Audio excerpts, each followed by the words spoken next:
Hi, my name is Shannon. I'm an assistant professor in anthropology, but I'm also a curator in the Museum of Natural History on campus. I just want to say that I'm excited to be here. I'm just going to own up to it. I didn't know there was a digital humanities community, movement, whatever you want to call it. So I want to thank Holly for introducing me to this. And I'm very excited about everything we've been learning today. I also want to mention that there have been grad and undergrad students in all of the projects I'm talking about today, and I'm happy to talk about that later. Just an overview of what I'm going to be talking about today.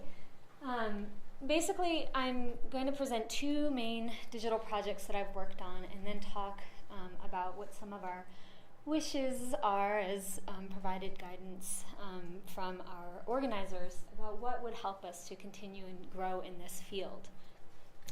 So the first thing is the CU Museum of Natural History. How many people know we have a Museum of Natural History? Yeah, okay, great. You'll find that there's a lot of undergrads that don't know that we have a museum. So we're located at 15th and Broadway. We're open 7 days a week. It's free. We serve the CU campus and the wider community. There's family days and special events and lectures and everything like that. I'm responsible for the anthropology collections along with Steve Lexon, who's an archaeologist. Our archaeological collections are very strong in Southwest pottery and materials, and our ethnological collections that I'm responsible for are sort of most well-known, our Southwest textile collection and our Plains material culture, clothing, everyday objects collection. So one of the things that as a museum anthropologist that we've come as a discipline to recognize is that the museum is a contact zone. And by that, as someone who works with Native American collections, one of the things that we have to acknowledge is that Native American communities have been subjected to spiritual, cultural, and material dispossession by sustained government actions and policies, as well as the practices of museums. And as a result, Native American communities are spiritually, intellectually, culturally, ideologically invested in the collections that we host in our museum. And now it is these museums, these places of power, that these communities are establishing relationships with. We also have to acknowledge that we, as museums, have collected not just Native American artifacts, but also Native American ancestors. That means that we have people's, relatives, ancestors' bones in our collections as an outcome of early collecting practices. And that some of the sacred objects we have are actually considered by Native American tribes to be living, breathing things. So basically, the museum is a colonial artifact, right? And we have a new kind of movement within museum anthropology called Decolonizing the Museum. And that really begins with acknowledging this history and doing collaborative relationships with communities. So what I want to talk about today is the way that digital technology is enabling this process of decolonizing the museum through two ways. One is providing greater access to collections, which I'll explain with two case studies, but also it's allowed us to think, to expand our ideas about what a museum collection might include beyond pots and dresses and utensils. So the Native American Graves Protection and Repatriation Act was put into law in 1990, and that really helped to redress part of that history I mentioned. So the law basically says if you have Native ancestors or human remains in your museum, you are required by law to repatriate or return them to the communities from which they came. But there's another part of the law that says if you have sacred or ceremonial objects in your collection, tribes have a right to request them back for use in contemporary spiritual practices. So we began a consultation with the Navajo Nation and basically said, we have these medicine bundles. Are you interested in having them be returned? And they said yes. And so we began a relationship with the Navajo Nation through a collaboration under this law. We also began a relationship with the Mandan, Hidatsa, Arikara Nation for the same thing. We had certain sacred and ceremonial objects in our collection. We invited them to consult with us and to review our collection and see if any of those materials fell under the law of NAGPRA. So why do I begin there? One of the first things that we did was change our database practice. So we added As a result of these consultations with tribes, we added a consultation field to our database. And actually, my collections manager, Christy Kane, is here. She would sit at the table with the consultants and enter in the information they were giving us as they sat there, so that they knew they were making an impact on our database and our information that we collect for posterity, right? But the additional thing that we did, so that was during the Navajo consultation. During the MHA Nation consultation, we actually decided to try something, which was to upload all the images of the objects that related to their tribe in our collection, password protected, because for tribes, given this history, not everything should be public, which we talked a little bit about this morning. And so this was an experiment. If we give them access to all the collection items online, they can correspond with us about it, they can mark certain things as being sacred or ceremonial, and we can have that conversation before they come to visit the objects themselves. So our relationship with these true tribes began with this law that helps us redress this history I've been talking about. And so here you can see, for instance, there was a coat we have in our collection, and the granddaughter of the person who sold this to our museum came in to visit it, and we wrote up a whole description about that visit, and then that information got automatically emailed to the NAGPRA officers, the tribal liaisons, so they knew, oh, there's someone interacting with the collection that we have a tie to. So it was a way for us to start building a two-way communication about the collection. So the first project I'm going to talk about is with the Navajo Nation, that first group we did a consultation with. It's called iShare, Connecting Museums and Communities East and West. And it was a collaboration between ourselves and the National Taiwan Museum, the Paiwan Cultural Center, or La'i Indigenous Museum, and the Navajo Nation Museum. And basically, it was a grant-funded project that enables cross-cultural exchange between the Navajo Nation and the Paiwan tribe. There are 14 federally recognized tribes on the island of Taiwan. The Paiwan are one of them. It also facilitated access to museum collections of Navajo and Paiwan material culture that were in our museums. So obviously, we're far apart. And one of the things that digital technology allowed us to do is to maintain connection and collaboration across long distances. And what we created together was a website that didn't just show objects in our existing collections. Communities went out and did video and photographs of things happening in their communities or historical items they thought were important. So the collection that we built together was both old and new. And we also have this public website, which I'll show you in just a moment, and we put together education kits, which was a request from the tribes to have something tangible to show their community based on our work together. So here's the thing. You can't do an online collaborative project without having an in-person relationship. So one of the things that the grant provided was money for us to go to Taiwan twice, including our Navajo partners, and money for them to come here. It was a $90,000 grant. Talking about resources, to do this kind of international collaborative grant, you really need a lot of money. And the American Alliance of Museums understood that. And so we went 2 times to each place. Each time we met, we would discuss the website, the metadata, standards, what we wanted, what the functionalities of the website should be. But it wasn't just about that. We also visited Paiwan Noble Family Homes, for example, and this is where we learned why the La'i Indigenous Center was so excited about this project. The La'i Indigenous Center is basically a local museum for the Paiwan, but they don't have a collection. Why? Because this is a nobleman's home. What they call treasures are all stored in noble family homes. They're not put in a centralized location. So community members were allowed access to go and take photos of things that were in their homes, and that became part of their virtual collection, along with the National Taiwan Museum's images of their collection. And we also went to the Navajo Nation and visited a hogan, a traditional home structure. We saw the president of the Navajo Nation, and so there was a lot of cross-cultural exchange going on. But the output for our work together was this website.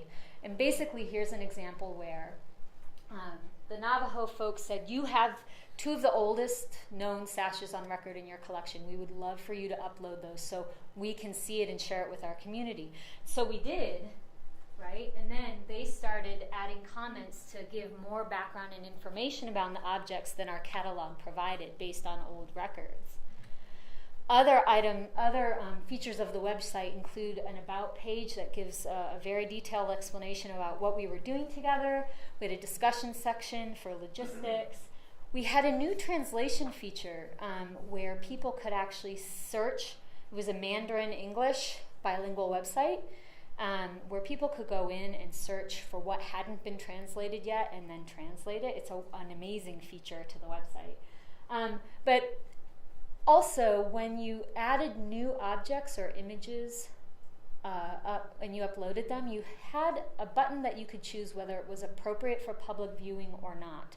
Because it's a password-protected website that also has a public component. So any object that's appropriate for public viewing goes beyond that limited login user group to the wider public. And that was important for acknowledging that not all information should be public to everyone. And finally, the education kits we created about both cultural groups, we have corresponding online materials at the website so that people who aren't local can actually also use the lesson plans and the materials that we developed. So that's the Navajo project. Now I'm just briefly going to go through the Mandan, Hidatsa, Arikara Nation project that we've just started more recently. It's a really exciting partnership because it's unusual.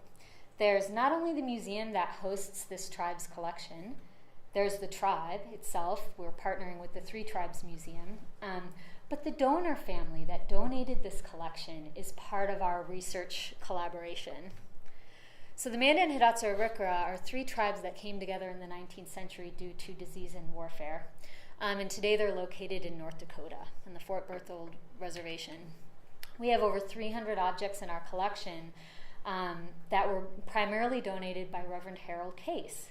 And it's Case's grandkids that are now doing this collaboration with us. So we went in October of 2011 to the community and asked, we'd like to do a research project on this collection. What would you like us to do? And what was really surprising is the community actually asked us just to learn more about the life and times of Reverend Harold Case. He was a beloved missionary. Missionaries have sort of a mixed history, complex history with tribes, and they wanted us to focus on him. What also was interesting is that I've already talked about the return of sacred objects. That's part of our relationship to this tribe. But they didn't just want us to study Reverend Case. They wanted us to develop an oral history archive, a video archive. Now, I'd never had any training in video. I told them that. They were okay with it. They said, well, this is the format that we want things to be shared in our community. So I did a week-long film production boot camp class, and we started doing this work with them. So what they want is an edited documentary of the life and times of Reverend Case. And an archive. But we're also going to create a new photographic archive based on the Case family's private photos that they've never seen before. So the Case family is allowing us to digitize their private photographs.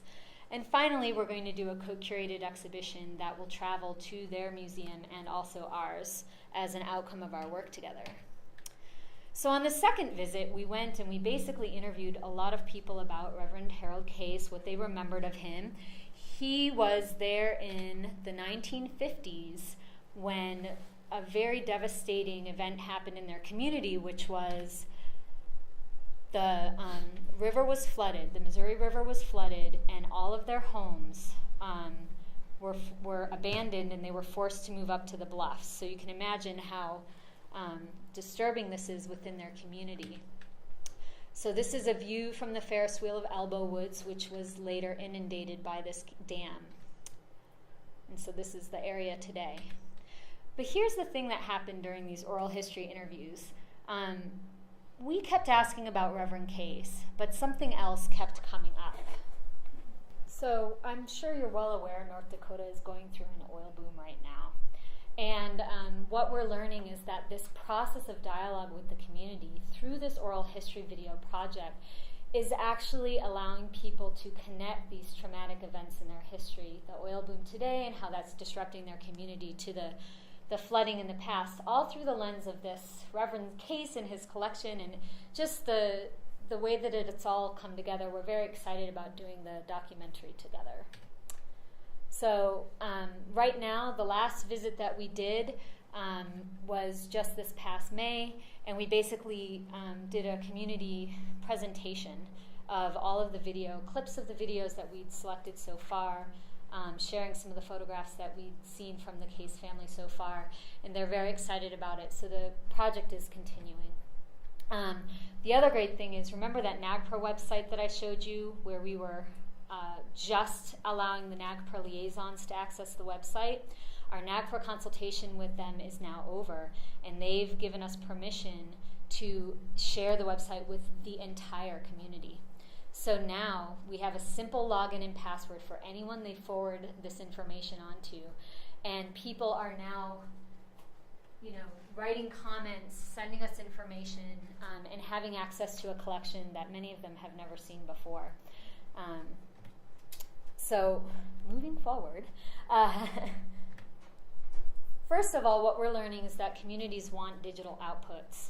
So for those of us doing collaborative research, it's really important to know how to do digital media, to know how to do video, to know how to do digitization of objects and images. And then for us, a lot of it has to do with collaboration and co-direction, for there to be investment from the communities that we're working with. So then the three things that we were asked to comment on are the types of supports we'd like, the guidance, and the partnerships. So, of course, equipment, software, and training is right up there. Graduate research assistance would be huge. But also funds to attend relevant conferences, because that's really where the networking and the ideas come from. There's a Museums and the Web conference that's every year. It's quite expensive. I've never been, right? So, but I think those are the kinds of places like this symposium where you end up learning so much more, because what we're talking about here, the different methods that we're using, that's way ahead of the literature. The guidance we'd like is software and hardware support, and on-campus personnel for building websites that meet project needs. So Joel, if he's here, I totally want to talk to him about having undergraduates help us build on these projects.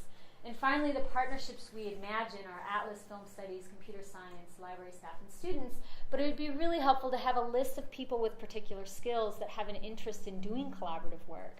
So if we need someone with certain skills, we have a list of people that are, actively wanting to collaborate and can do that.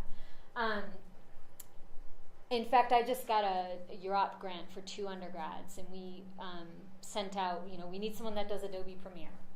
And several students have already responded.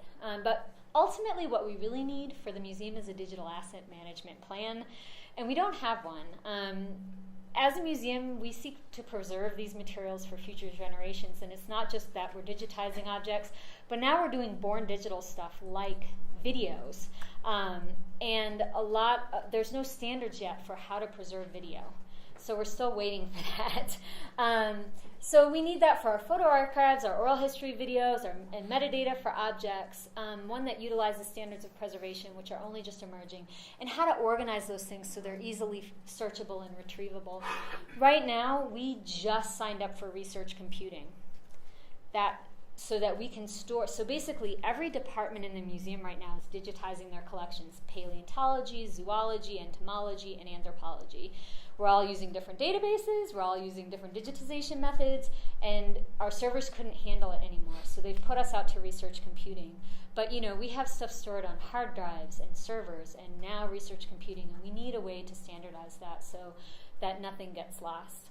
So that's our wish list. It's sort of support, but then also a digital asset management plan that hopefully the university can help us standardize for our museum. Thank you.